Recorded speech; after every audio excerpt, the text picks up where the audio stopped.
বন্ধুরা, আতঙ্কবাদী চিন্তাধারায় বিশ্বাসী পাকিস্তানিরা এখন আর ঢুকতে পারবে না ফ্রান্স। ভারতের বন্ধু ফ্রান্স পাকিস্তানকে দিল একটা বড় ঝটকা। বন্ধুরা, আজকাল পাকিস্তানকে নিয়ে একটা বড় খবর ছড়িয়েছে, যেটা ফ্রান্সকে নিয়ে। একদিকে যেমন ভারতের প্রধানমন্ত্রী নরেন্দ্র মোদী আর ফ্রান্সের রাষ্ট্রপতির সাথে খুবই ভালো বন্ধুত্বপূর্ণ সম্পর্ক তৈরি হয়েছে, অন্যদিকে পাকিস্তানের জন্য ফ্রান্সের দরজা পুরোপুরি বন্ধ হতে চলেছে। সেটা পাকিস্তানে যে কোনো কারুর সরকার তৈরি হোক না কেন। পাকিস্তানকে নিয়ে ফ্রান্স অনেকটা সতর্ক। দাঙ্গাতে বিরক্ত হওয়া ফ্রান্স আর কোনো প্রকার দাঙ্গাকারীকে সহ্য করবে না। কিন্তু কেন ফ্রান্স পাকিস্তানের বিরুদ্ধে স্ট্রাইক করছে? তাহলে কি পাকিস্তানি নাগরিকদের ফ্রান্সে এন্ট্রি বন্ধ হচ্ছে? কেন ফ্রান্স পাকিস্তানিদের বিরুদ্ধে এতটা কঠোর পদক্ষেপ নিচ্ছে? কি এমন কারণ এর পিছনে?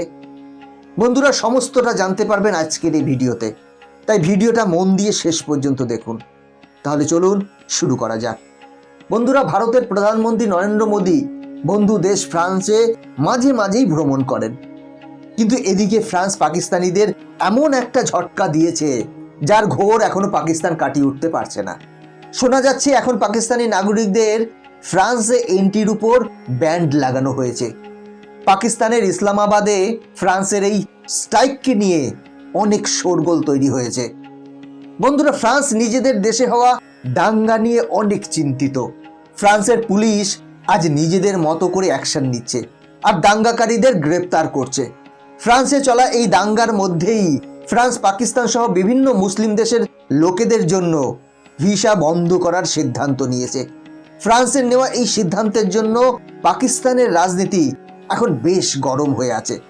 বিশেষজ্ঞদের মতে ফ্রান্স সহ বিভিন্ন দেশে দাঙ্গার পিছনের কারণ হচ্ছে সেই লোকেরা যারা পাকিস্তান থেকে ইউরোপীয় দেশে যান আর ইসলামিক হুকুম চালানোর চেষ্টা করেন। ফ্রান্সে চলা দাঙ্গাকে নিয়ে ফ্রান্স সরকার অনেক চিন্তিত। দাঙ্গার ভয়ে আজ বাকি ইউরোপিয়ান দেশও পাকিস্তানিদের থেকে দূরত্ব বজায় রাখছে, আর এই জন্য পাকিস্তানি আতঙ্কবাদীদের বিরুদ্ধে সমস্ত ইউরোপিয়ান দেশ কঠোর পদক্ষেপ নিচ্ছে। বন্ধুরা, পাকিস্তানের অবস্থা যতই খারাপ হোক না কেন, পাকিস্তান নিজের স্বভাব কখনোই বদলাবে না। আতঙ্কবাদীদের মদদ দেওয়া থেকে তারা কখনো দূরে সরবে না। আতঙ্কবাদীদের পালন করা পাকিস্তান এখন চরম আর্থিক সংকটে, যেখানে মানুষের ঘরে খাবার নেই, ঔষধ নেই, মানুষের বেঁচে থাকাটাই মুশকিল হয়ে দাঁড়িয়েছে। তা সত্ত্বেও পাকিস্তান আতঙ্কবাদীদের সঙ্গ ছাড়তে চাইছে না, যার ফলে এই আতঙ্কবাদী দেশ পাকিস্তান অন্য সব দেশের চিন্তার বিষয় হয়ে দাঁড়িয়েছে। কেননা ধীরে ধীরে পাকিস্তানের আসল চেহারা সবার সামনে আসছে, এবং এর জন্য ফ্রান্স অন্য দেশের ইমামদের ফ্রান্সে আসার উপরেও ব্যান্ড লাগিয়ে দিয়েছে। এর সাথে ফ্রান্সে বসবাসকারী ইসলামিক ধর্মগুরুদেরও দেশে পাঠিয়ে দেওয়া হচ্ছে। বন্ধুরা, মিডিয়া থেকে জানা যায় ফ্রান্সে বসবাসকারী অন্য দেশের ইমাম এবং কাজীরা আর কাজ করতে পারবেন না। তাছাড়া যে সকল বিদেশি ইমাম ফ্রান্সে বসবাস করছে তাদেরকেও তাদের দেশে পাঠিয়ে দেওয়া হবে। এর জন্য ফ্রান্সের সরকার নতুন নিয়ম চালু করেছে। 2020 সালের ফেব্রুয়ারি মাসে ফ্রান্সের রাষ্ট্রপতি এই নিয়ম নিয়ে চর্চা করেছিলেন, যেখানে উনি বলেছিলেন, আমাদের এই দেশ থেকে কট্টরতা দূর করতেই হবে, মহিলাদের সমান অধিকার দিতে হবে, তাদের দাবিয়ে রাখা যাবে না, এটাই আমাদের ভাবনা ও পরম্পরা। এছাড়া 2023 অগস্ট মাসে ফ্রান্স সরকার সরকারি স্কুলে মুসলিম কাপড় অর্থাৎ হিজাব পরার উপরেও নিষেধাজ্ঞা জারি করেছে, যেটার অনেক বিরোধ হয়েছিল। আর এই বিরোধে বলা হয়েছে এটা মুসলিমদের পরিচয় শেষ করার চক্রান্ত। ফ্রান্স সরকারের বক্তব্য, রুশ সহ পূর্ব ইউরোপের অনেক দেশ থেকে আশ্রয় নেওয়ার জন্য মুসলিম শরণার্থীরা ফ্রান্সে আসছে। এরা সেই লোক যারা ফ্রান্সের ডেমোক্রেসির সুযোগ নিয়ে দেশে ইসলামিক কট্টরপন্থী মনোভাব ছড়িয়ে দিচ্ছে। এছাড়া 2020 সালে ফ্রান্স সরকার তদন্তের জন্য 2500 মসজিদের লিস্ট বানিয়েছিল, যেখানে শিক্ষা দেওয়ার নামে কট্টরপন্থী ভাবনাকে বাড়ানো হচ্ছে। বন্ধুরা, আপনাদের বলে দিই, মিডিয়ায় প্রকাশিত রিপোর্ট অনুযায়ী ফ্রান্সে 2017 থেকে 2021 অবধি প্রায় 7 লক্ষ লোক আশ্রয় নিয়েছিল বিভিন্ন দেশ থেকে। এই লোক পাকিস্তান, সিরিয়া, লিবিয়া, মোরাক্কোর মতো দেশ থেকে ফ্রান্সে এসেছিল, এবং তারপর থেকেই ফ্রান্সে পর পর জঙ্গি কার্যকলাপ হয়। এই কারণে পাকিস্তানের মতো জঙ্গিদের সাহায্যকারী দেশকে বিভিন্ন দেশ বয়কট করছে। শুধু এটাই নয়, এই আতঙ্কবাদী দেশ পাকিস্তানের শরণার্থীর নামে যেসব লোক অবৈধভাবে ফ্রান্সে ঢুকছে তাদের বিরুদ্ধেও ফ্রান্স সরকার কড়া ব্যবস্থা নিচ্ছে। ফ্রান্স সরকার 23,000 লোককে দেশ থেকে বের করে দেওয়ার সিদ্ধান্ত নিয়েছে, যারা শরণার্থী রূপে অবৈধভাবে দেশে ঢুকেছে।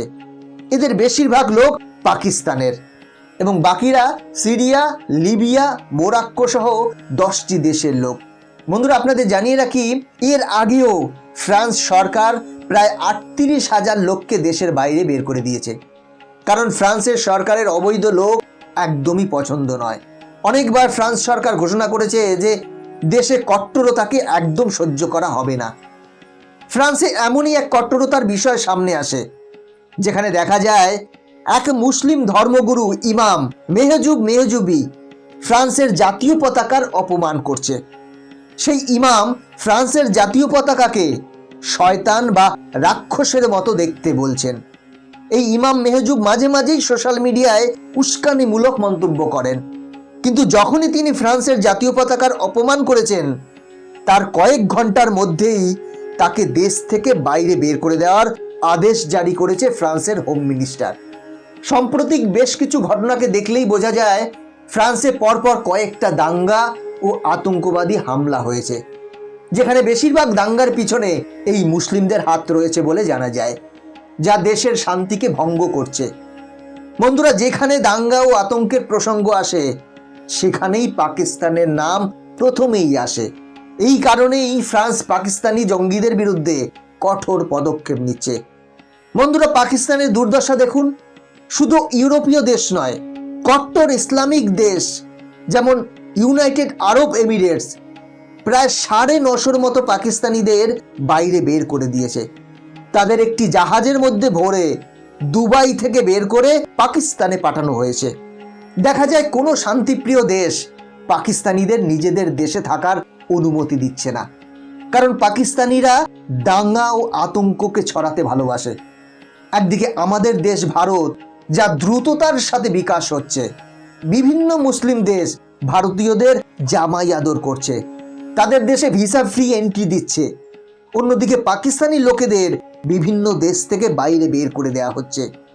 পাকিস্তান যদি আতঙ্কবাদীদের প্রশ্রয় দেওয়ার পরিবর্তে ডেভেলপমেন্টে নজর দিত তাহলে আজ সত্যিই পরিস্থিতি অন্য কিছু হতো, কারণ আতঙ্কবাদ এমন একটা রোগ যা সমস্ত জাতিকে পঙ্গু করে দেয়, ধ্বংস করে দেয়।